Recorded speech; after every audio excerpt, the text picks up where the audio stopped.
wasn't long, but it was fast and it was great. I was like, go faster, go more. Yeah, I got into Minardi this morning, having driven there for a week or so ago, and everything felt so close and claustrophobic all of a sudden. So very different, hand clutch as opposed to foot clutch. But yeah, it's a good taster for what's coming up next week when we start, doing some proper laps in these things. This car is very snappy, so we have to be really careful on the tram lines here to turn in to front of the Parliament. But generally, if you drive it also on the racetrack, it's characteristic of the car is so much different than a proper one. It's a much longer wheelbase, so it's really a snappy car. For me, it's the fastest car I've driven around Albert Park, and this year we're using it for the speed comparison as well, so I'll get to do that each day as well as the laps in the morning. It laps about a minute 43, minute 42 as opposed to a V8 around a minute 58, and then a current F1 car, high 20s, so it's pretty much in the middle.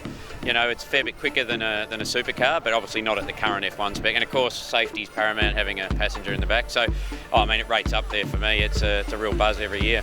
But the single-seater is so much different. This is more for a promotional purpose.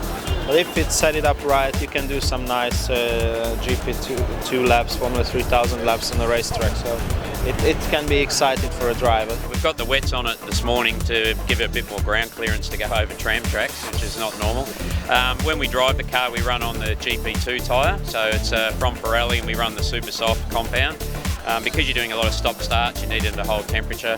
And the tyre's really good. We generally go through one set every second day, so we try and get through about 15 to 20 rides, and then we whack another set on. Because it's a real good experience for common people to get a feel about the force and the braking, because this is a very authentic car compared to the braking, the acceleration. Yeah, so the car it has the old European Minardi sticker on the steering wheel. They're 2000 model chassis. I believe they ran in the 99-2000 championship. And then they were switched to European Minardi and became two-seaters, but they get a big birthday every year. It's got a current V10 Cosworth, so about 750 horsepower, runs traction control, auto upshift, so technically it's, it's an older car, but technically it's pretty good, it's pretty well up there. And that's, it's not really a show car, which they say it's a two-seater, because you have a lot from them in Europe.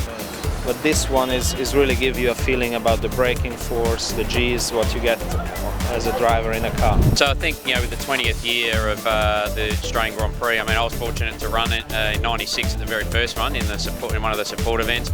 It's a massive year this year with Daniel now having his second year in the Red Bull.